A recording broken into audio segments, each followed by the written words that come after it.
All right, so welcome back to the deep dive, everybody. Today, we are going to be, taking a deep dive into a really, really dark moment, in American law enforcement history. We're going to be talking about the Young Brothers Massacre.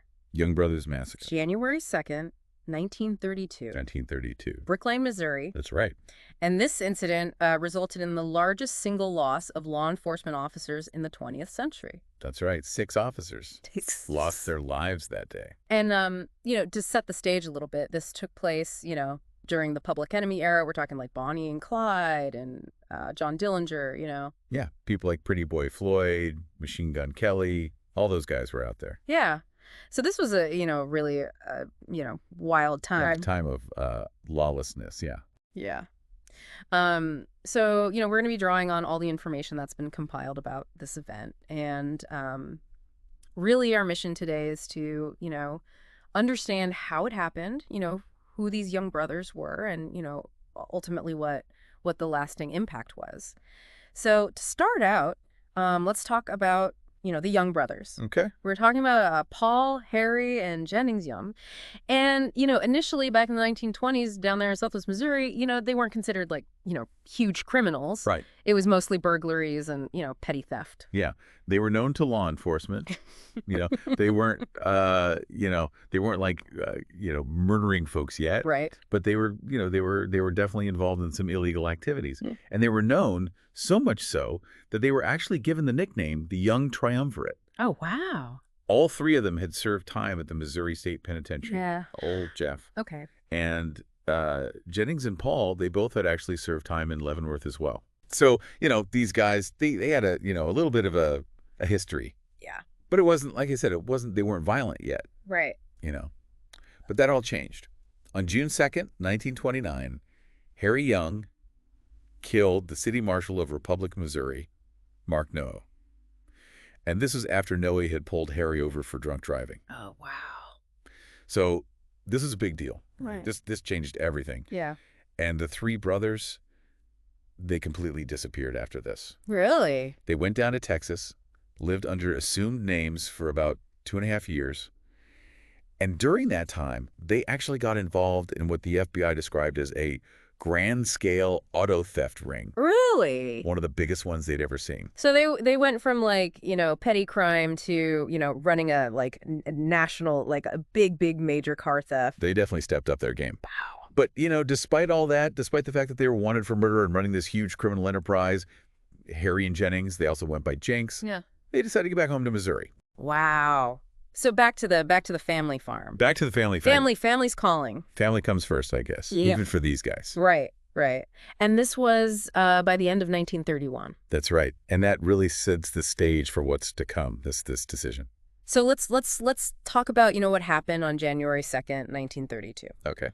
So the sheriff of Greene County, Marcel Hendricks, he got word that Harry and Jennings were back at the family farm near Brookline. Right. They got what they called reliable information, that those boys were back in town. Okay. And so he put together a posse. Okay. And this posse consisted of 10 officers and 1 civilian. 10 officers, 1 civilian. Now think about that for a second. Yeah. I mean, these guys are going up against 2 known criminals. Right. Who are now wanted for murder. And they've only got 10 officers and a civilian. And it's important for us to say, right, like, this is 1932. Right. This is not, the modern SWAT team, No. They probably didn't have a lot of the, equipment and the training that we have today. Not at all. I mean, they were probably just using their own personal firearms. Really? Most likely. Wow. And you got to remember, tactical training back then was pretty basic. Right. I mean, they didn't have the same understanding of how to approach these kinds of situations that we do now. Right. So they get to the farmhouse. They get out of their vehicles. They're in the front yard. Mm. And they start yelling for the brothers to come out. Okay. Surrender. Right. Nobody answers. Mm. Mm. But one of the officers, Ollie Crosswhite, he tells the others that he can hear somebody moving around inside. So they know they're in there. They know they're in there. Okay. So what do they do? Well, Sheriff Hendricks, he decides to try tear gas. Tear gas. Okay. And they throw some tear gas canisters in the house, hoping to, smoke them out. Right.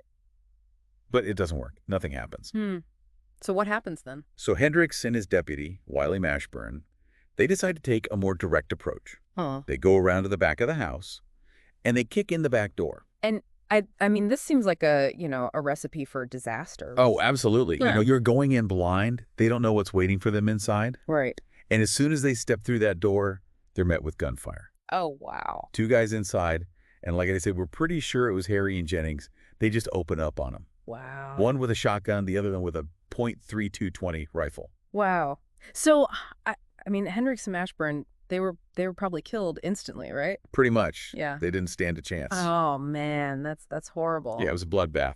So what happened next? Like, what about the other officers? Well, the officers outside, they start firing into the house, try to help their buddies. Right. But the guys inside, they're returning fire. Right. It's just a chaotic gunfight. And so how many other officers were killed in that initial exchange? 3 more. Tony Oliver, Sid Meadows, and Charles Hauser.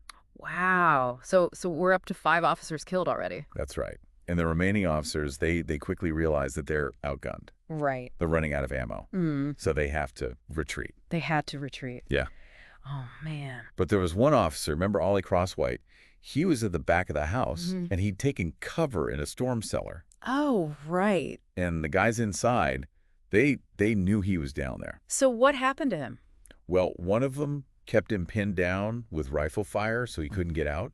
And then the other one snuck up behind him and shot him in the back of the head with a shotgun. Oh my God. Yeah, it was brutal. That's awful. So by the time a relief party could get organized back in Springfield, the killers, they had already taken the dead officers' money and weapons, and they were gone. Wow. So they robbed them too. Yeah, they robbed them. I mean, this whole thing is just so senseless. Absolutely senseless. It's a tragedy. It really is. And it's interesting because the farmhouse itself, it was actually burned down by the owners in December of 2024.